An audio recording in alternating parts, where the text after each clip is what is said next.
దేవుని నామమునకు మహిమ కలుగునుగాక. హల్లెలూయా. కూడి ఉన్న మీ అందరికీ మన ప్రభువున రక్షకుడైన యేసుక్రీస్తు వారి నామంలో మీ అందరికీ వందనాలు.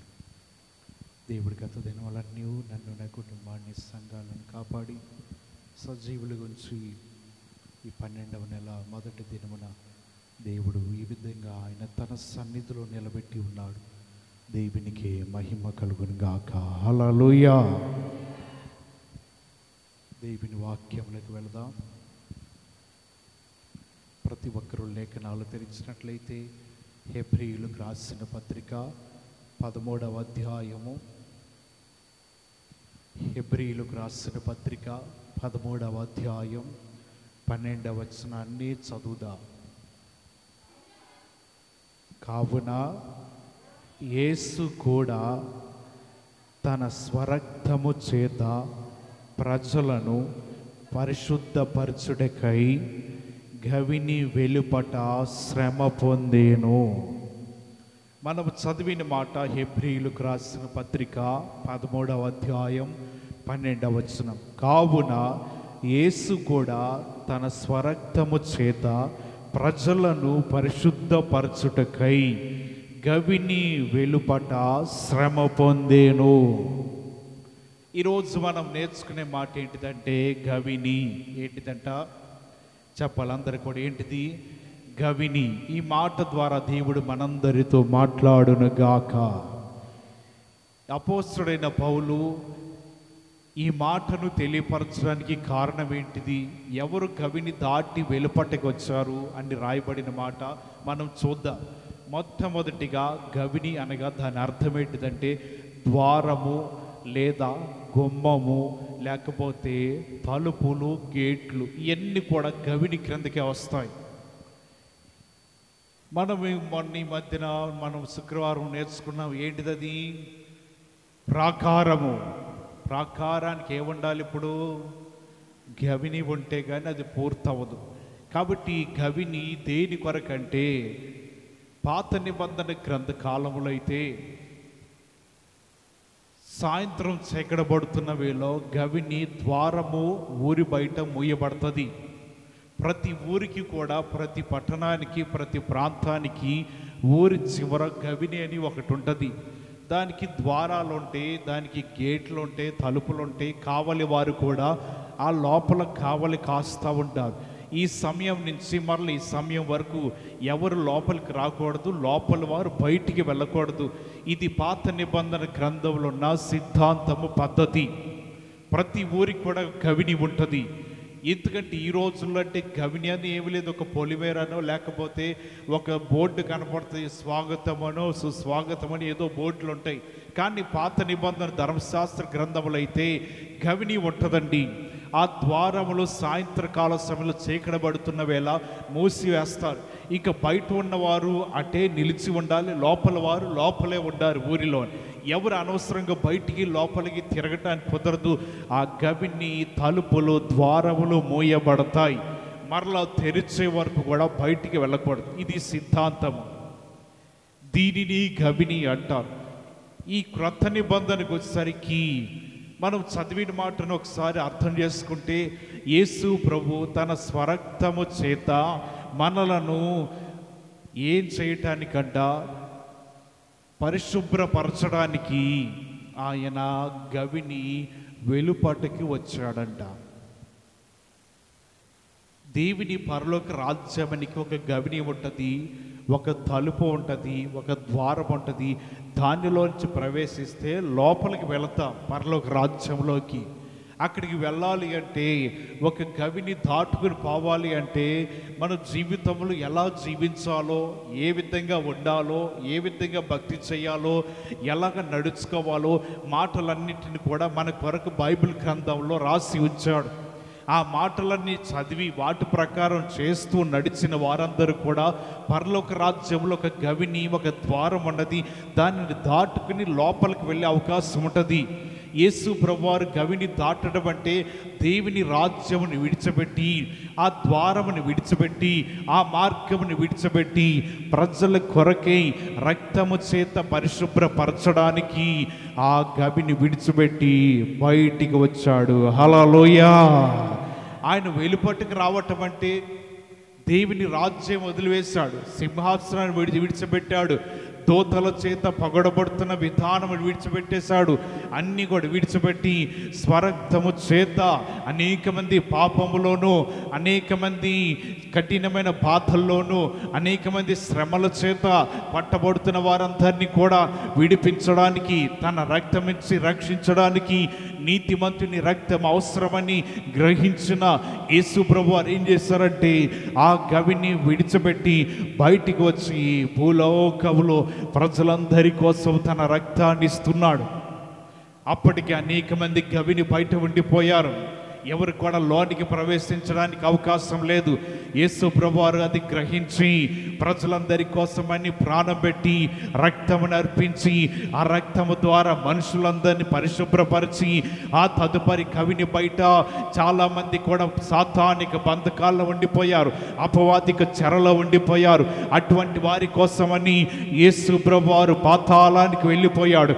ఎందుకంటే భక్తులైన వారు గవిని బయట ఉన్నారు, అనేక మంది ప్రవక్తలైన వారు బయట ప్రక్క ఉండిపోయారు, అనేక మంది రాజులైన వారు బయట ప్రక్క ఉండిపోయారు, అనేక మంది ప్రజలు, చక్రవర్తులు, రాజులు సహితము బయట ఉండిపోయారు. ఇటువంటి వారిని లోపలికి తీసుకుని రావటానికి యేసు ప్రభువారు వెళ్ళి పాతాళానికి వెళ్ళి, ఓ మరణమా నీ ముల్లెక్కడా, ఓ మరణమా నీ విజయం ఎక్కడా అని దాన్ని గద్దించి పాతాళాన్ని బయటకు తీసుకుని వచ్చి గవిని లోపలికి తీసుకుని వెళ్ళాడు. బయట ఉన్న వీళ్ళందరూ పాతాళంలో ఉండిపోయారండి. వారికి విడుదల లేదు. ఎంత నీతిమంతులైనా, ఎంత మంచి ప్రవక్తలైనా ద్వారం బయట ఉండిపోయారు, లోపలికి రాలా. యేసు ప్రభువారు వచ్చినప్పుడు ఆయన చనిపోయిన తర్వాత, రక్తము ద్వారా పరిశుభ్రపరచిన తర్వాత, సాతాను తలను చితక కొట్టిన తర్వాత, అప్పుడు వీరందరూ కూడా గవిని లోపలికి వెళ్ళటానికి అవకాశం వచ్చింది. దేవుని రక్తము, ఆయన స్వరక్తము చేత మనల్ని పరిశుభ్రపరచడానికి యేసు ప్రభువారు పరలోక రాజ్యముకి గవిని దాటి ఈ కిందకి మనందరి కోసమే దిగి వచ్చాడు. హల్లెలూయా. ఆయన దిగి రావటం వలన ఈనాడు మనందరం కూడా గవిని లోపల ఉండగలుగుతున్నాం. అంటే ఇప్పుడు మందిరంలో ఉండవచ్చు, ఆ తదుపరి దేవుని గవిని దాటి లోపలికి వెళ్ళాలి, ఆ పరలోక రాజ్యంలో ఉండాలి, అక్కడ ఒక స్థానంలో మన జీవితాలు ఉండాలంటే ఏం చేయాలి? గవిని ఉంటుందా అండి? నిజంగా ద్వారం ఉంటుందా? మనం అనుకోవచ్చు, ద్వారము తలుపులు అక్కడ ఉన్నాయి. అందుకని 5 కన్యకలు వచ్చి తలుపు దగ్గర నిలబడి, అయ్యా మేము వచ్చి ఉన్నాం. ఇప్పటి వరకు మరి ఏం చేస్తున్నారు మీరు? నేను వచ్చి తలుపు తట్టాను, మీరేమో సిద్ధంగా లేరు, మీ దివిటీలలో నూనెని నింపుకోవాలా, అశ్రద్ధగా దేవుడు వచ్చినప్పుడు చూద్దాములన్న స్వభావంతో ఉన్నప్పుడు మీరు గవిని దాటి లోపలికి రావటానికి అవకాశం లేదు. ఈ 5 మాత్రమే లోపల ఉండాలి. మరి మా పరిస్థితి ఏంటిదయ్యా? మీరెవరో నాకు తెలియదు, మీరు లోపలికి రావడానికి అవకాశం లేదు. తలుపు మూయబడింది, ద్వారము మూయబడినది. వారికి ఏ ఆలోచన చేయాలో అర్థం కావట్లా, వారికి ఏ దిక్కు తోచని పరిస్థితులు ఉన్నారు. పరలోక రాజ్యంలో ఒక గవిని ఉంటుంది, అది నిజముగా నీ కొరకు తెరిచి ఉంచితే దానిని మోయగలిగిన వాడు ఎవ్వడు లేడు. హల్లెలూయా. దానిని నీ కొరకు తెరవకూడదు, ఆ ద్వారం మొయ్యాలని దేవుడు అనుకుంటే దానిని తెరిచేవాడు కూడా ఎవ్వరు లేరంట. నీ కొరకు ద్వారము తెరవబడితే లోపలికి వచ్చేయచ్చు, లేదు తెరవబడుకోకుండా గవిని మూయబడిందంటే ఇక మనం నెత్తి నోరు కొట్టుకుని బేరమని ఏడ్చినా, దిక్కేంటయ్యా అని చెప్పినా మీరెవరో నాకు తెలియదు అంటాడు. ఆ ద్వారము దగ్గర మన జీవితాలు ఏ విధంగా ఉంటాయి? లోపలికి వెళ్ళే మార్గం ఉండదా? లోపలికి వెళ్ళగలుగుతామా? బయట ఆగిపోతామా? ద్వారం అక్కడ ఉన్నదని మనం గమనించాలి. ఒకవేళ అక్కడ ద్వారం వేయబడితే మాకేంటండి, ఇంకొక ద్వారం ఉందంటే కింద నరకము, అగ్నిగుండము ఎప్పుడు కూడా మండుతూ ఉంటుందంట. అనేక మంది పరిశోధనలు చేశారు, అనేక మంది పరీక్షలు చేశారు. భూమి క్రింద ఏమున్నదో కూడా అన్నీ తెలుసుకున్నారు. శాస్త్రవేత్తలు కూడా తెలుసు, భూమి క్రింద అగ్నిగుండం ఉన్నదని. ఇది కల్పనా కథలు కాదు, కల్పించి చెప్పే కథలు కాదు, ఇది నిజంగా వాస్తవము. భూమి క్రింద అగ్నిగుండం ఉన్నది. రక్షణ లేని వారికి, మారు మనసు లేని వారికి, గవిని లోపలికి అవకాశం లేని వారికి, గవిని బయట త్రోయబడిన వారికి అక్కడ అగ్నిగుండము సిద్ధముగా ఉన్నదంట. అక్కడ నుంచి తప్పించడానికి ఏ మార్గం ఉండదు, అక్కడికి వెళ్ళడానికి ఏ మార్గం ఉండదు. అనేక మంది పరీక్షలు చేసి పరిశోధించి, అయ్యా భూమి కింద అగ్నిగుండం ఉన్నది, భూమి కింద వింత శబ్దాలు వినబడుతున్నాయి, భూమి కింద అగ్నిగుండము ఉండదని మేము గ్రహించా, మా పరిశోధనలో తేలింది. అది ఏంటిదో దాని లోతైన చరిత్ర తెలుసుకోలేకపోతున్నాం, కానీ ఉన్నదన్న మాట మాత్రం నిజం. ఎవరు పోతారండి? గవిని లోపలికి రాని వారు ఉంటారు చూసి, ఆ తలుపు వేయబడుతుంది, అటువంటి వారందరూ కూడా అక్కడికి పోవాల్సిందే. మన జీవితం ఏంటిది? గవిని లోపలికి వెళ్ళే ఆస్కారం ఉందా? బయటికి త్రోయబడతామేనా? ఇన్ని సంవత్సరాలు మనం భక్తి చేస్తాము, ఇన్ని సంవత్సరాలు దేవుడితో మన జీవితాలు ఉన్నాయి, అంటగట్టబడి ఉన్నాయి, దేవుడితో మనం నడిచాము. ఇప్పటికిప్పుడు దేవుని రాకడ వస్తే గవిని బయట నుంచి చూడటమేనా? లేదు, దేవుని దూత వచ్చి లోపలికి రండి అని మిమ్మల్ని ఆహ్వానించి లోపలికి తీసుకుని వెళ్ళి దేవుని రాజ్యమని చూపించేది ఏమనుందా? ఎప్పుడైతే మన జీవితాలు కవిన బయట ఆగిపోతా ఉంటాయో అది అవమానమును, మన జీవితానికి సిగ్గుగా అనిపిస్తూ ఉంటుంది. గవిని బయట ఉండటానికి కాదుగా మనం ఇంత ప్రయాసపడుతుంది, గవిని బయట ఆగిపోవటానికి కాదు కదా దేవుని సన్నిధిలో ఉండి మనం ఇంతగా వేదన పడుతుంది. మనందరం కూడా లోపలికి వెళ్ళిపోవటానికి, అక్కడ ఉండటానికి మాత్రమే మనందరం ప్రయాసపడుతున్నాం. దాని కొరకే ఇదంతయు. హల్లెలూయా.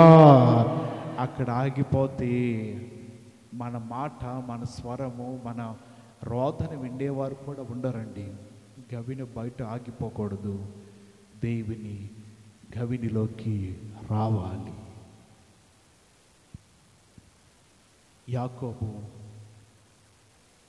లాబాను ఇంటికి ప్రయాణం చేస్తూ ఉన్నాడు. మధ్యలో చీకటి పడిపోయిందని అరణ్య మార్గంలో ఒక చోట ఒక స్థలము చూసుకుని ఒక రాయిని తల కింద వేసుకుని నిద్రపోతూ ఉన్నాడు. అలా నిద్రపోతున్నప్పుడు ఒక్కడిగా ఉన్నాడు. రాత్రి ఒక కళ వస్తుందంట ఆయనకి. ఆ కళలో ఏం చూస్తున్నాడంటే భూమికి, ఆకాశానికి ఒక నిచ్చెన ఇవ్వబడింది. దాని మీద దేవదూతలు ఎక్కుచూ దిగుచూ ఉన్నారు. దానికి పైగా అబ్రహాము, ఇస్సాకు దేవుడు ఉండి అంటున్నాడు, యాకోబు నీవు పండుకొని ఉన్న స్థలము నిశ్చయముగా నీకివ్వబోతున్నాను. హల్లెలూయా. ఆ మాటను బట్టి యాకోబు వెంటనే ఇక అనేక మాటలు మాట్లాడి ఉన్నారు. తర్వాత యాకోబు నిద్ర నుంచి మేల్కొని, ఇది మామూలు స్థలము కాదు, ఇది మామూలు ప్రదేశం కాదు, ఇది పరలోకపు గవిని తప్ప వేరొకటి కాదు అని ఆ మాట చెప్పాడండి అక్కడ. ఈ స్థలం ఎంతో భయంకరము,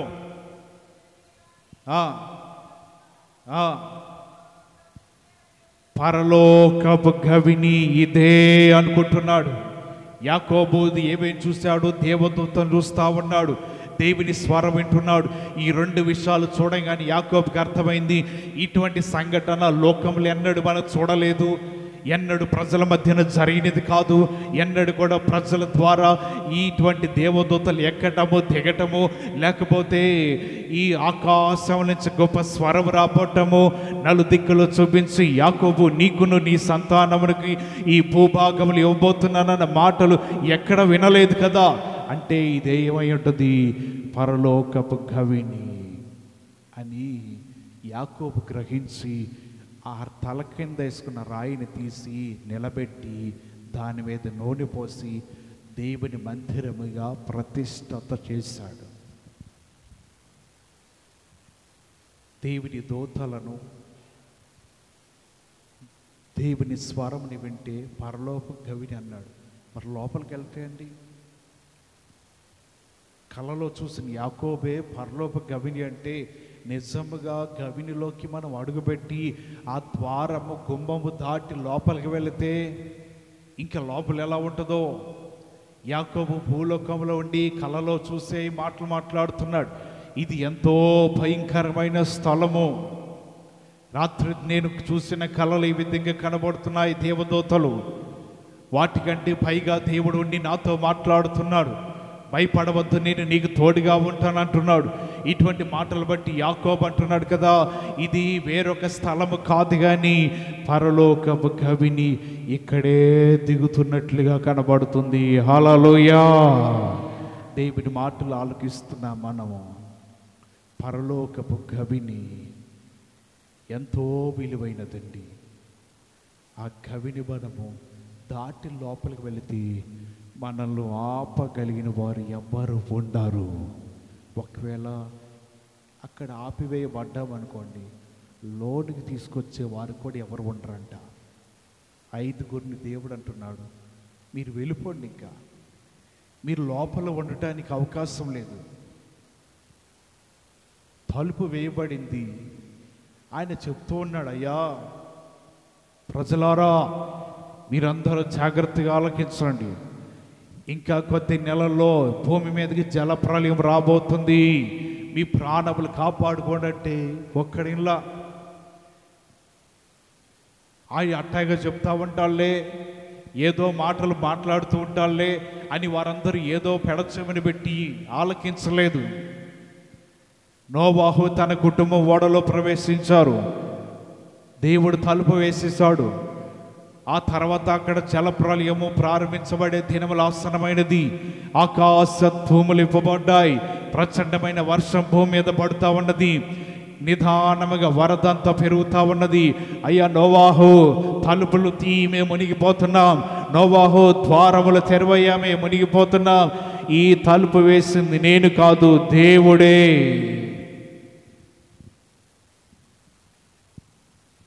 వారి జీవితములకు అప్పుడు భయము ప్రారంభించబడిందండి. నోవాహు వేసిన ద్వారం కాదది, నోవాహు మూసేసిన తలుపు కాదు. దేవుడు ఆ తలుపు వేసాడు. ప్రజలందరూ కూడా అప్పుడు వినలేదండి. ప్రళయం వచ్చిన తర్వాత లోపలికి వెళ్ళాలంటే ఓడ తలుపులు మూయబడ్డాయి. మూసిన తర్వాత నోవాహు కూడా చేతులు ఎత్తేసాడు. నా చేతులు ఏం లేదయ్యా, ఆయన మూసేశాడు, ఇక నేను చేయగలిగింది ఏమి లేదు. ఓడ నిదానంగా నీళ్ళ మీద తేలియాడుతూ వెళ్ళిపోతా ఉన్నది. ప్రజలందరూ కూడా అల్లాడిపోతున్నారు నీళ్ళలో. గవిని లోపలికి అడుగు పెట్టాలంటే మన జీవితంలో దేవుని వాక్యము సెలవిస్తున్నట్లుగా, దేవుని వాక్యము మీకు బోధిస్తున్నట్లుగా ఏది చేయాలో, ఎలా నడవాలో, దేనిని చేయటం వలన దేవుని గవినిలోకి ప్రవేశిస్తావో నీవు గమనించుకోగలిగితే అప్పుడు ఆయన గవినిలోకి రావటానికి వెళ్ళటానికి దేవుడు మార్గాలను చూపిస్తాడంట. హల్లెలూయా. ఆయన గవిని దగ్గరికి మన జీవితాలు నిలబడలేకపోతే, ఆ మార్గంలో మన జీవితాలు నడవకపోతే, దేవుని త్రోవలలో మన జీవితాలు ఉండకపోతే, లోపలికి గవిని లోపల మనం ఉండలేం. కొన్నిసార్లు మన క్రియలను బట్టి, మన ప్రవర్తన, మన జీవితాన్ని గవిని నుంచి బయటపడేస్తుందండి. మనందరం ఇప్పుడు దేవుని మందిరంలో ఉన్నాం. ఉదాహరణకి ఇది పరలోకపు గవిని అనుకోండి. మనందరం లోపల ఉన్నాం అంటే మనందరం ఇప్పుడు దేవుని దృష్టిలో ఎవరము విశ్వాసులమా, పిశాచులమా? మరి చెప్పరే, ఎవరు? మనందరం ఇప్పుడు దేవునికి ఏమవుతారు? మీరందరూ దేవుని పిల్లలుగా పిలువబడతారు. అందరు బట్టేగా మీరందరూ ఎక్కడ కూర్చున్నారు? దేవుని మందిరంలో కూర్చున్నారు. మరి బయట ఉన్నవారి పరిస్థితి, అన్యులే కానీ, దేవుని ఎరగని వారే కానీ, దేవుని అంటే తెలుసుకొని వారే కానీ, భక్తిహీనులైన వారు కానీ, వారందరూ ఎక్కడ ఉన్నట్లు ఇప్పుడు గవిని లోపల ఉన్నారు, బయట ఉన్నారా? బయట ఉన్నారు. మీరు ఎక్కడున్నారు? గవిని లోపల. అంటే ఉండాలి అంటే ఏమై ఉండాలి? మీరు గవిని లోపల ఉండాలంటే మీరు ఏమై ఉండాలి? దేవునికి ఏమనిపించుకోవాలి? దేవునితో, మీరు నా పిల్లలై ఉన్నారు, మీరు నా స్వరక్తము చేత పరిశుభ్రపరచబడిన వారు, నా రక్తము చేత కడగబడిన వారు, మీరందరూ కూడా నా సన్నిధిలో ఉండడానికి యోగ్యులైన వారు. ఇటువంటి వారు దేవుని చేత పిలువబడతారే, వారందరూ దేవుని గవిని లోపల ఉంటారు. దేవుని చేత పిలువబడకోకుండా మన జీవితంలో గవిని లోపల ఉంటామంటే అది అసాధ్యమండి. ఎవరు పడితే వారు వెళ్ళిపోవటానికి దావీదు అంటున్నాడు కిందకి కీర్తనలో, చంద్ర నక్షత్రములు చూడగా మనుషుని జ్ఞాపకం తెచ్చుకుంటకు వాడు ఏ పాటి వాడు, అయినను దేవుడు వాళ్ళ జ్ఞాపకం తెచ్చుకుంటున్నాడంట. అట్టి అర్హత కృప లేకపోయినా దేవుడు గుర్తు తెచ్చుకుంటున్నాడు. ఎప్పుడైతే నువ్వు గవిని లోపల ఉండాలి అని నీ జీవితంలో అనుకుంటావో, భక్తి పరులై ఉండాలి, దేవునితో కలిసి జీవించే కృపను నీవు కలిగి ఉండాలండి. కొంతమంది గవిని లోపల, కొంతమంది గవిని బయట. ఇది మంచిదంటారా? ఎవరైనా సరే గవిని లోపల ఉండాలి. ఒక ప్రాంతం నుంచి ఇంకో ప్రాంతానికి ప్రయాణమై వెళ్ళాలంటే ఒక ట్రైన్లో పోవాలి. నువ్వేం కొనుక్కోవాలి? ఒక టికెట్ కొనుక్కోవాలి. కొనుక్కున్న తర్వాత ఆ ట్రైన్ నీ ముందుకు వచ్చింది, ఎక్కకోకుండా అలాగే గుడ్లు వేసుకుని చూస్తూ ఉన్నావు. అది పోయిందనుకో, ఉపయోగమా? అంటే నువ్వు ఇప్పుడు ఆ ట్రైన్లో గవిని లోపలికి వెళ్ళిపోయావా, బయటే నుంచి చూస్తున్నావా? బయటే నుంచున్నావు. ఈ రక్షణ అయిన బాప్టిజమైన ఏంటిదంట అది అక్కడికి వెళ్ళటానికి కదా, అది ఉంది కదా అని విర్రవీగారు అనుకోండి, అక్కడికి పోవటానికి, గవిని పోవటానికి దేవుని మందిరం కాదు. ఇక్కడంటే మన తలుపుల మీద పరలోక గవిని ఇదే అని రాసుకున్నా మంచిది. అది నిజంగా పరలోక గవినంట. నాకు వందలే టికెటు, అయిగా నీళ్ళలో పడేసి ముంచి లేపేశాడు, అయిపోయింది. ఇక నాకేంటి తిన్నగా వెళ్ళిపోతానంటే, నువ్వే తిన్నగా వెళ్ళిపోతే ఇశ్రాయేల్ ప్రజలందరూ కూడా పోవాలిగా. మరి మనము అక్కడికి వెళ్ళటానికి ఒక టికెట్ లాంటిది రక్షణ అనుగ్రహించబడింది. అది నీ దగ్గర జాగ్రత్తగా ఉంచుకుని ప్రయాణం చేస్తే రక్షించబడ్డావా, బాప్టిజం పొందావా, లోనికి రండి అని చెప్తారు. అది ఉంది కదా అని చెప్పి నీ జీవితంలో దేవుని రాజ్యానికి వెళ్ళిపోతాము, ఆయన గవిని లోపల ఉంటాము. ఇక నాకు ఏ ఆటంకాలు అడ్డులు లేవు అనుకుంటే అది మన అజ్ఞానము. దావీదే మాట్లాడుతున్నాం. మనం ఏ పార్టీ వారం అండి దేవుడు వాళ్ళు త్రోసేయడానికి? మనం దేవుడికి ఏమైనా బంధువులు అవుతామా, రక్త సంబంధులు అవుతామా? లేకపోతే ఆయన మనకు బాగా తెలిసిన ఆయన తన రక్తము చేత మనల్ని కొన్నాడు, ఏర్పరచుకున్నాడు. సరిగ్గా మన జీవితాలు ఉండి గవిని లోపలికి రండి అంటాడు. లేదండి మన జీవితాలు అదొక్కటి జేబులో పెట్టుకొని తిరుగుతున్నామండి రక్షణ లాంటిది అంటే అది మన జీవితంలో దేవుని సన్నిధి నుంచి దూరము చేస్తుందేమో.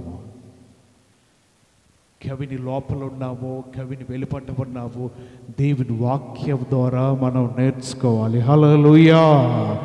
యేసు ప్రభువారు నయీన అనే ప్రాంతానికి నడుచుకుంటూ వెళుతూ ఉంటే ఇంచుమించు గవిని అంతకు రాగానే పాడి మీద మోసుకుని పోతున్న మనుషులు, జనసమూహము కనబడ్డారు. ఆమెకి ఒక కుమారుడు, భర్త కూడా చనిపోవటంతో వెధవరాలుగా ఉన్నది. అటువంటి సమయంలో ఆ పాడి మీద మోసుకుంటూ వెళుతుండే యేసు ప్రభువారు గవిని దగ్గరికి రాగానే ఆగమని చెప్పాడు. ఏమైందయ్యా? జరిగినదంతా చెప్పారు. అయ్యా ఒక కుమారుడు అయ్యా చనిపోయాడు, పాడి మీద మోసుకుంటూ వెళ్ళిపోతున్నా. గవిని దాటక ముందే యేసు ప్రభువారు పాడిని ముట్టి చిన్నవాడా లే అనగానే మీరు లేచినట్టే ఆయన కూడా లేచాడంటండి. దెబ్బగా పోయింది అనుకుంటా నిద్ర. పాడి మీద పడుకున్నవాడు కూడా అట్టాగా లేచాడంట. తీసుకుని యేసు ప్రభువారు తల్లకి అప్పచెప్పి, అమ్మా ఇదిగో నీ బిడ్డ.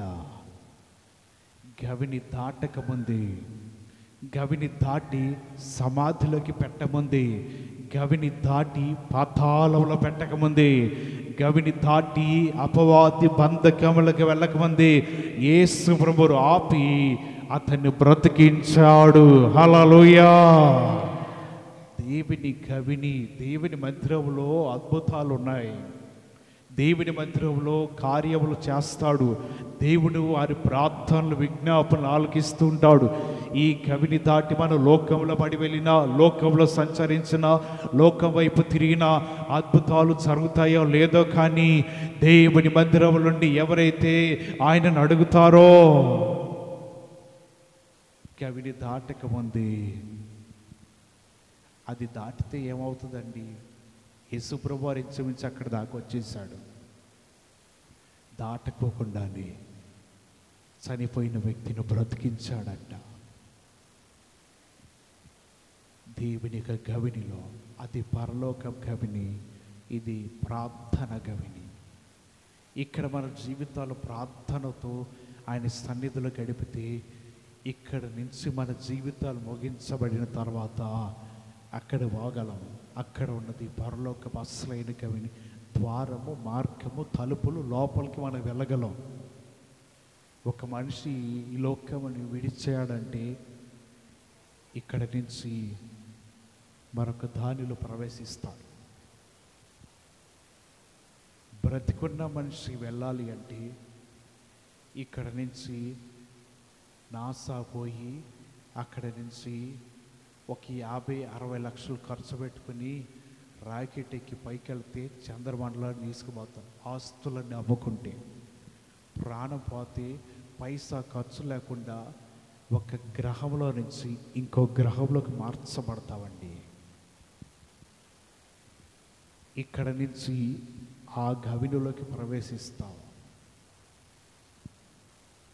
ఏ వాహనం అక్కడికి పోదండి, ఏది కూడా దానిలో ప్రవేశించాం. ఒక కక్షలో నుంచి ఒక దానిలోకి వెళ్ళాలంటే కోట్ల రూపాయలు ఖర్చు అవుతుంది. కానీ దేవుని నమ్ముకున్న వారికి ఉచితంగా పోవచ్చు, ప్రాణం పోతే అక్కడికి. అదే పరలోకం గవినండి. చదువుకున్న బిడ్డలకు తెలుస్తాయి, 9 నవగ్రహాలు ఉంటాయంట. భూమి మీద నుంచి చంద్రుడి మీదకి వెళ్ళటానికి ఎన్ని విధాలుగా ప్రయత్నిస్తారు. ఒక సంవత్సరం కష్టపడితే ఒక దానిని ప్రయోగించి అక్కడికి పోతారు. పోయిన తర్వాత మరలా దిగి వచ్చే వరకు నమ్మకాలు లేవు. అటువంటి సమయంలో దేవుని పరలోక గవిని ఎవరు వెళతారంటే, ఆయన నమ్ముకొని జీవించి వారు జీవిస్తూ ఉండి వారి ప్రాణాలు పోయిన తర్వాత, అయ్యా నీ రాజ్యానికి రావాలి, ఎంత ఖర్చు అయిందంటే ఏమి అవసరంలా, మీ వారి కోసమే నా రాజ్యము, హల్లెలూయా, మీ వారి కోసమే నేను సిద్ధపరుస్తున్నా, మీ అందరి కోసమే నా రాజ్యం కట్టబడుతూ ఉన్నది. ఒక దానిలోంచి మరొక దానిలోకి ప్రవేశించాలి. ఇక్కడ గవినిలో నుంచి ఆ గవిని లోపలికి ప్రవేశించాలంటే రెప్పపాటున వెళ్ళిపోతామండి. వాళ్ళు ఏదో ఈ రాకెట్లు వేసుకునో లేకపోతే జెట్లు వేసుకునో పోతారు. 24 గంటలు, 48 గంటలు, 3 రోజులు పడుతుంది. కానీ క్రైస్తవులైన వారు ఈ లోకంలో కన్ను మోస్తే రెప్పపాటున ఇక్కడి నుంచి అక్కడికి క్షణ వ్యవధిలో వెళ్ళిపోతారు, పైసా ఖర్చు లేకుండా. అదే అండి, దీనిలో అక్కడికి పోతానికి డబ్బులు ఖర్చు పెడితేనే మనం ఖర్చు పెట్టవసరంలా. ఇది నిన్ను తీసుకెళ్తుందంట. దీనిని అనుసరించి, దీన్ని పాటిస్తూ, దీన్ని వెంబడిస్తూ ఉంటే చాలు, క్షణ మాత్రంలో దేవుని రాజ్యానికి వెళ్ళిపోతావా. గవిని బయట నీవు నిలబడినప్పుడు తీర్పు జరిగిన పిమ్మట లోనికి రండి అని నువ్వు ఆహ్వానించబడతావు. దాని కొరకే మన ప్రయాస. అందుకే మనం గవిని లోపల ఉండటానికే కదా, దేవుని మందిరంలో ఉండి మనం ప్రార్థన చేయడానికి, దేవునితో గడపడానికి ఇంతగా ప్రయాసపడుతూ మన జీవితాలు సమస్తం విడిచిపెట్టి ఆయన కొరకు ఉండేది. ఎందుకంటే గవిని బయటికి త్రోయబడతాం కాదు, బయట ఉన్న మన జీవితాలని లోపలికి తీసుకురావటానికి మాత్రమే. హల్లెలూయా. ఆదికాండం 24వ అధ్యాయము 60వ వచనం. ఆదికాండం 24వ అధ్యాయం 60వ వచనం. ఉమ్. మా సహోదరి, నీ సంతతి వారు తమ పగవారి గవిని స్వాధీనపరుచుకొందురుగాక. హల్లెలూయా. రిబ్కా తన జీవితము ప్రయాణమై ఇస్సాకు దగ్గరికి వెళ్ళబోయే సమయం, అక్కడ ఉన్న స్త్రీలు కానీ కుటుంబ సభ్యులు కానీ ఏమని మాట్లాడుతున్నారంటే, నీ సంతానపు వారు తమ పగవారి గవిని స్వాధీనపరుచుకొందురుగాక. అబ్బా, బాగానే చెప్పారే. ఏముంది అక్కడ? సంతానపు వారు తమ పగవారి గవిని స్వాధీనపరుచుకొందురుగాక. ఏం మళ్ళీ లేదు, ఇందాకంటే ఇంకా కొంతమందిని ఆమెనన్నారు, మరలా చెప్తారేమన్నా రెండోసారి నేను చెప్తుంటే అర్థమవుతారేమో. సరే, శత్రువులు గవిని ఎందుకండి, మాకు అదే లేదు కానీ మళ్ళీ ఇది ఒకట అన్నట్టు చూస్తున్నారు. సరే, శత్రువులు గవిని వద్దులేండి, పరలోకపు గవిని మీరు స్వాధీనపరుచుకొందురుగాక.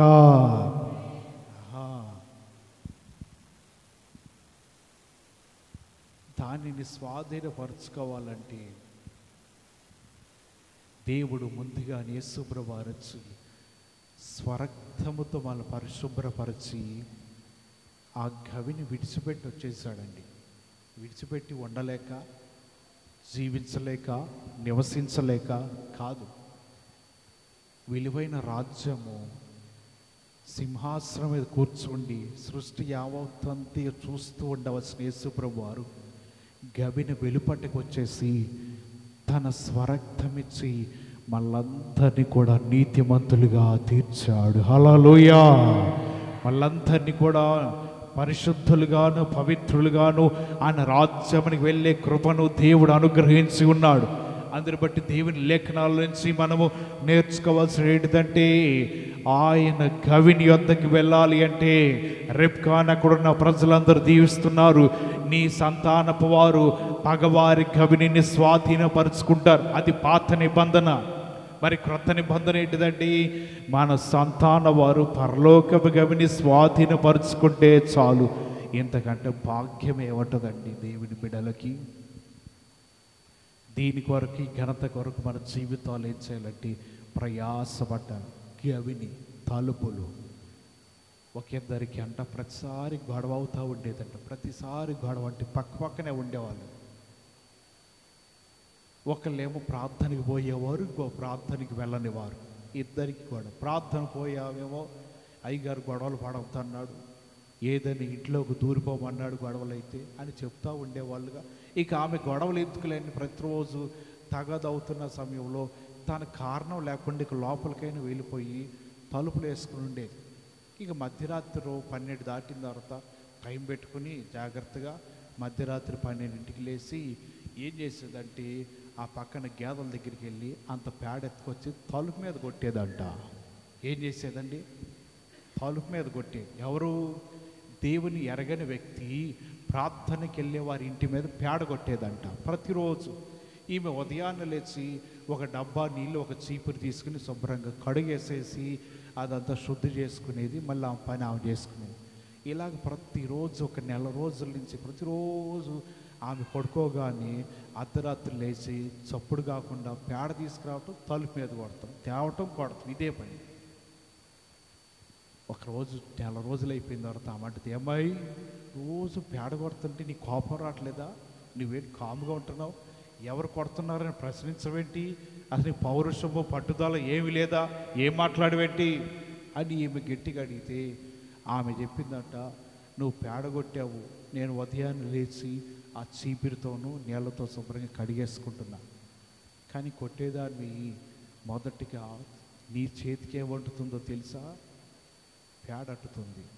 అర్ధరాత్రి లేచి నిద్ర మానుకుని ఫోన్ లైట్ వేసుకుని ఆ గేదెల దగ్గరికి పోయి పేడ ఎత్తుకొని ఆ పేడలో చేయి మొత్తం పెట్టి అంత తీసుకొచ్చి తలుపుకేసి మళ్ళీ దాన్ని కడుక్కొని మళ్ళీ పడుకొని మరలా లేచి తిప్పలబడేది నువ్వు, నేను కాదు. నేను ప్రశాంతంగా పడుకుని పొద్దుగానే ఒక డబ్బా నీళ్ళు చీపిరి పెట్టి నా చేతికి కూడా కాకుండా చీపిరి పెట్టి కడుక్కున్నా. నువ్వైతే ఇదేంతో కొడుతున్నావు? చేత్తో, పారతో కాదు, చేత్తో కొడుతున్నావు. అంటే పేడప్పుడు ఎవరికి అవుతుంది? నీకు అవుతుంది. నాకేంటి? నువ్వు కీడు చేయాలనుకున్నావు, కానీ నీ చేతికే ఏమంటుంది? అప్పుడు ఆమెకు అర్థమైంది, ఓహో నేను ఏదో చేద్దామని తలుపుకి పేడ కొడదాం అనుకుంటే ఇప్పుడు అర్థమైంది. ఆ లేవు 9 ప్రశాంతం గుర్రమని నిద్రపట్టి పొద్దున్న 6 లేస్తున్నారు. ఏమికి ఎప్పుడు పడుకుంటుందో ఏమో, ఎప్పుడు లేచిందో ఏమో. పేడ కోసం మళ్ళీ బావాళ్ళకి అర్ధరాత్రి ఏదో ఒక డ్యూటీ పెట్టుకుందిగా. వాళ్ళేమో 9 ప్రార్థన చేసుకుని పాటలు పాడుకున్నావు, ఒక ముద్ద తిని పడుకుంటే ఏమేమో ఆ తలుపు ఎంకేజ్ వస్తుంది. ఎప్పుడు పడుకుంటారు? పడుకోగానే గబగ వెళ్ళిపోయి పేడ ఎత్తుకు రావాలి, ఆ గవిని బయట తలుపులకు కొట్టాలి. ఇదే బాధంట. ఎదుటి వారికి కీడు చేయాలని అనుకుంటే ఆ కీడు తిరిగి మన మీదకి వస్తుందని మనకు అర్థం కాక అజ్ఞానముతో బ్రతుకుతూ ఉంటాము. ఈ గవినులు, ఈ తలుపులు, ఈ ద్వారములని అశాశ్వతమైనవి. అక్కడ అసలైన ద్వారములు, అసలైన తలుపులు దేవుని రాజ్యములు నీ కొరకే ఆయన తెరచి ఉంచాడు. హల్లెలూయా. దానిలోనూ ప్రవేశించాలని దేవుడు చూస్తా ఉన్నాడు. దానిలోకి నువ్వు అడుగుపెట్టాలని ఆయన ఆశపడుతున్నాడు. ఎప్పుడు వస్తావో, ఎప్పుడు చూడాలో, ఎప్పుడు కలుసుకుంటావని నీ తండ్రి అయిన దేవుడు ఆకాశం నుంచి నీ వైపు చూస్తూ ఉంటున్నాడు. ఆ ద్వారములోకి రావాలని, నా గవినులోకి ప్రవేశించాలని, అనేక మంది పరిశుద్ధుల మధ్యన నీవు కూడా ఉండాలని, ఆ రాజ్యముల యుగ యుగములు లోపల ఉండి ఆనందించాలని దేవుడు ఇష్టపడుతున్నాడు. ఆ గవినులోకి వెళ్ళటానికే ఈ ప్రయాస, ఈ కష్టము, ఇవన్నీ కూడా దేవుడి సన్నిధిలో ఉండి అన్నిటినీ మనము అనుభవిస్తూనే ఉన్నాము. పేతురునంట చెరసాలు వేస్తే అన్నీ దాటుకుంటూ వస్తే బయటికి వచ్చే సమయానికి ఇనుప గవిని ఆయన ఎదుర్కొనవలసినదంట. ఆ ఇనుప గవిని ఏమైందో తెలుసా? చదువుదాం. అపోస్తుల కార్యములు 12వ అధ్యాయము. అపోస్తుల కార్యములు 12వ అధ్యాయము 10వ వచనాన్ని చదువుదాం. మొదటి కావలిని, రెండవ కావలిని, దాని పట్టణమునకు పోవు ఇనుప గవిని వద్దకు వచ్చినప్పుడు దానంతటదే వారికి తెరుచుకొనేను. పేతురుని దేవదూత తట్టి లేపి బయటకు తీసుకుని వస్తా ఉన్నది. మొదటి కావలి వారు దాటారు, రెండవ కావలి వారు దాటారు, ఎవరికి మేలుకోవలేదు. పేతురుని బయటికి తీసుకువస్తా ఉండగా ఎదురుగా అసలైన గవిని పెద్దది ఉందంట, పెద్ద ద్వారములు ఉన్నాయంట. అవి ఏం గవిని అంటది? ఇనుప గవిని. అక్కడికి రాగానే వాటికంతట అవే తెరుచుకుంటున్నాయి. పేతురు బయటికి పోయి, ఎప్పుడన్నా మీ తలుపులు తెరుచుకున్నాయండి మీరు వస్తున్నప్పుడు? ఇంట్లో తలుపులు లేవా? లేవా? రావణమ్మ గారికి తిట్ట అంటాను, ఇంట్లో తలుపులు లేవా? ఉన్నాయిగా గుమ్మాలు తలుపులు. మీరు 2 అడుగులు ఏం కానీ తలుపులు, అమ్మో సీఎం గారు వస్తున్నారు బర్రని తెరుచుకున్నాయండి ఎప్పుడన్నా? మరి తెరుచుకోవాలా? ఇక్కడ ఎందుకు తెరుచుకున్నాయి? దేవదూత పేతురుని బయటకు తీసుకుని వస్తుంది కాబట్టి ఇనుప గవిని తెరుచుకుందంట. ఏ చెక్కయ్యో ప్లాస్టిక్ అయితే పర్లా, ఈయనపై తెరుచుకోవటం అంటే సామాన్యమా? తీస్తున్నప్పుడు కిర్రమ సౌండ్ వస్తుంది, వేసినప్పుడు సౌండ్ వస్తుంది. అక్కడేమో ఎవరు పడుకున్నారు? కావలి వారు. ఏ అలికడైనా సరే లేస్తారు వారు. అయినా సరే అది ఏ శబ్దము రాకుండా, ఏమీ రాకుండా ఇనుప గవినే తెరవటం ఇనుప గవినే తెరుచుకుపోయిందంట. పేతురు బయటికి వెళ్ళాడు. ఎప్పుడైనా ఎయిర్పోర్ట్కి వెళ్ళినప్పుడు, లేకపోతే ఏదైనా షాపింగ్ మాల్స్కి వెళ్ళినప్పుడు లిఫ్ట్ డోర్లు ఉంటాయి. అక్కడికి వెళ్ళి డోర్ నొక్కు, బటన్ నొక్కు, కానీ అది అలా తీసుకుంటుంది, లోపల పోవటం. మళ్ళీ ఆగ్గానే డోర్ అలా ఓపెన్ అయితే బయటికి రావటం. నాకు అలాంటి మహాభయం, తల తిరిగిపోద్దండి. అవి కాకుండా చేత్తో వేసేవంటే ఎటు తీస్తారు, ఎటు లాగుతారు సేవా లిఫ్ట్లో, అవి అయితే ఎక్కుతాను. కానీ ఈ డోర్లు మూసుకుపోయి పైకి వెళ్ళి ఇట్లా దిగితే ఒకసారిగా తలగై తిరుగుడు ఉంది. అసలు నాకు ఇప్పటి నుంచి కాదు, 4 సంవత్సరాల నుంచి ఉంది. లోపలకు ఎప్పుడన్నా ఎక్కానంటే ఆ పైపు ఈ పైపు గట్టి పట్టుకుని వచ్చుంటా. బాగా భయం అండి నిజంగా. చేత్తో వేసే మాన్యువల్ లిఫ్ట్లు భయం ఉండదు, కానీ ఈ ఆటోమేటిక్ లిఫ్ట్లు పైదాకి వెళ్ళి వాళ్ళ కింద దిగుతూ ఏంటో వారి జిమ్మికులు చేస్తాయి అనుకుంటా తల తిరిగిపోయినట్లుంటే అట్లాంటి పొరపాటున ఎక్కడ మెట్ల మీద అయినా పోతారు. కానీ పేతురు వస్తుంటే అంట ద్వారములంట వాటికంతా అవే తెరుచుకున్నాయి. ఇనుప ద్వారములు, ఇనుప గవనులు ఇవన్నీ కూడా తెరుచుకుంటే పేతురు అప్పటి వరకు ఇది కలో దర్శనం అనుకుంటున్నాడు. బయటికి వచ్చిన తర్వాత అప్పుడు అర్థమైంది, ప్రభు నిజంగా తన దూతను పంపించాడు. హల్లెలూయా! నన్ను బయటికి తీసుకురావటానికి దూతను పంపించాడని తెలుసుకున్నాడు అప్పుడు ఈ పేతురు. ఇంతకంటే పెద్ద పెద్ద గవనులు అక్కడ ఉన్నాయండి. మన జీవితము యథార్థముగా ఉంటే, నీతి క్రియలు కలిగి ఉంటే ఆ ద్వారములు నీ కొరకు తెరుచుకుంటాయి, లోపలికి రావచ్చు. ఒకవేళ దేవుని రాజ్యానికి వెళ్ళిన తర్వాత ఆ ద్వారములు తెరుచుకోలేదు అంటే మన జీవితాలు కష్టతరమే. అందరి బట్టి ఆ గవినులోకి వెళ్ళటానికి, దానిలో ఉండటానికి నువ్వేం చేయాలంటే దేవుని సన్నిధిలో మరి ఎక్కువగా ప్రయాసపడుతూ ఉండాలి. హల్లెలూయా! చివరి మాట చెప్పి నేను ముగిస్తాను. ఆదికాండము 19వ అధ్యాయము 1వ వచనంలో దేవదూతలు కనబడతారు. ఆ సాయంకాలమందు ఆ ఇద్దరు దేవదూతలు సొదొమ చేరునప్పటికీ లోతు సొదొమ గవిని యొద్ద కూర్చుని ఉండెను. లోతు వారిని చూసి వారిని ఎదుర్కొనేటకు సాష్టాంగ నమస్కారం చేశాడు. ఆ ఇద్దరు దేవదూతలు సొదొమ చేరేసరికి లోతు ఎక్కడ కూర్చున్నాడట? ఆ గవిని వద్ద కూర్చున్నాడు. అసలు ఏం జరుగుతుందో ఏమవుతుందో ఆ పట్టణ ప్రజలందరూ మహా దుష్టులై ఉన్నారని గమనిస్తూ ఈ లోతు గవిని బయట కూర్చుంటే దేవదూతలు రాగానే లోతు అంటుండే, అయ్యా రండి, మీరు కూడా లోపలికి రండి, ఈ రాత్రి మా ఇంటిలో విశ్రాంతి తీసుకుని కొద్దిగా ఆహారం తిని మీ ప్రాణములు తెప్పరిలో చేసుకుని రండి అయ్యా అని ఇద్దరు దేవదూతలను లోపలికి ఆహ్వానించాడంట. ఇప్పుడు మనం చూద్దాం. ఇప్పుడు వరకు గవిని అది ఇది అనుకున్నా. ఇప్పుడు గవిని ఏంటిది? నీ హృదయము, నీ అంతరంగము. దేవుడు నీ హృదయంలోకి అంతరంగంలోకి రాక ఈ హృదయం అనే ద్వారములు మొయ్యబడితే ఆయన బయట ఆగిపోతాడు. ఈ హృదయం అనే ద్వారములు తెరవబడితే ఆయన నీలోకి వస్తాడు. ఎప్పుడైతే ఆయన వచ్చి ఉంటాడో లోతునంట చేయబట్టుకుని బయటికి తీసుకెళ్ళి ఊరు అవతల వరకు తీసుకెళ్ళయ్యా మీరు ఎక్కడి నుంచి తప్పించుకుని పారిపోండి, ఎందుకంటే దేవుడు ఈ ప్రాంతం నీ ఊరిని నాశనం చేయబోతున్నాడు అని మాట చెప్పగా లోతు తన కుటుంబం వారందరూ కూడా లేచి పారిపోయారు. ఎవరు తప్పించారండి ఆ ఉగ్రత నుంచి? దేవదూతలే. కారణం ఏంటి? దేవదూతలు ఎక్కడికి వచ్చారు? ఇప్పుడు లోతు దగ్గరికి, వారి ఇంటిలోనికి వచ్చారు. హృదయమే దేవుని ఆలయమై ఉన్నప్పుడు దానిలో ఎవరు ఉండాలండి? దేవుడు ఉండాలి. ఎప్పుడైతే ఆయన ఉంటాడో రెప్పపాటును నీ జీవితాన్ని తప్పిస్తాడు, నీ జీవితాన్ని కాపాడుతాడు, సురక్షితంగాను క్షేమంగా ఉంచుతాడని లేఖనాలు బట్టి మనం చూస్తున్నాం. కాబట్టి మాటలు ముగిస్తున్నాను. నీ అంతరంగము, నీ హృదయము గవిని అనే తలుపులు తెరిచి ప్రభువా నాలో నివసించండి అని నువ్వు అంటే దేవుడు తప్పనిసరిగా నీలో నివసిస్తాడు. నివసించిన దేవుడు ఓరకనే ఉండడు.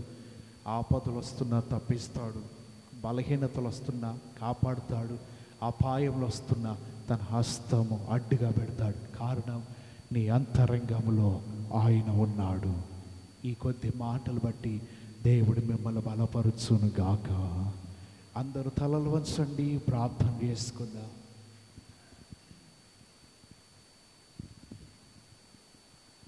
దేవుడి మాటలు మనం విన్నాం. దేవుడు మనతో మాట్లాడి ఉన్నాడు. ఆ గవినిలోకి నువ్వు వెళ్ళాలంట, దానిలోకి నువ్వు అడుగు పెట్టాలి. అందుకే యేసు ప్రభువారు నీ కోసమని తాను తన గవిని వదిలేసి వెలుపటికి వచ్చేసాడు. ఎందుకయ్యా? నా స్వరక్తం ఇచ్చి మిమ్మల్ని పరిశుభ్రపరచాలి, నా రక్తం ఇచ్చి మిమ్మల్ని కొనాలి, నా రక్తముతో మిమ్మలను మీ పాపములను తొలగించటానికనే నేను నా గవిని వెలుపట నుంచి ఇక్కడికి వచ్చాను. దేవుని మాటలు విన్నావు కదా, ప్రభువు నీ కొరకే ఎదురు చూస్తా ఉన్నాడు. ఎప్పుడు గవిని లోపలికి వస్తావు, ఎప్పుడు గుమ్మం దాటి లోపలికి రాబోతున్నావు, ఎప్పుడు దేవుని రాజ్యంలో ఉంటావు. ఆయన నిన్ను చూడాలని, నిన్ను తన రాజ్యంలో ఉంచాలని నీ కొరకే ఆయన ఎదురు చూస్తూ ఉన్నాడంట. మరి గవిని బయటే ఉంటావా? దేవుని ఆశను తీరుస్తావా?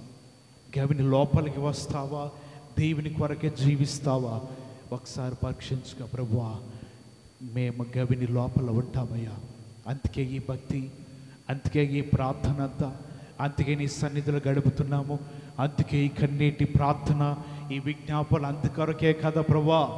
గవిని బయట ఉండాలని కాదయ్యా, లోపట ఉండాలని మా ఆశ, మా తలంపయ్యా. దాని కొరకే మేమందరము నీ రాకడ వరకు నిన్ను విడిచిపెట్టకుండా నీలో ఉండి జీవిస్తున్నామయ్యా. తండ్రి, నీ రాకడలో మమ్మలను గవిని లోపల ఉంచండియ్యా, లోపలికి తీసుకుని వెళ్ళండి అయ్యా. మమ్మల్ని బయట విడిచిపెట్టవద్దు, బయట వదిలివేయద్దయ్యా. నీవి విడిచిపెడితే మా కంటికి ఎవరు లేరు ప్రభా, మా కంటికి దిక్కెవరు లేరయ్యా. నీలో ఉండాలని, నీతో జీవించాలని ఆశపడుతున్నా ప్రభా.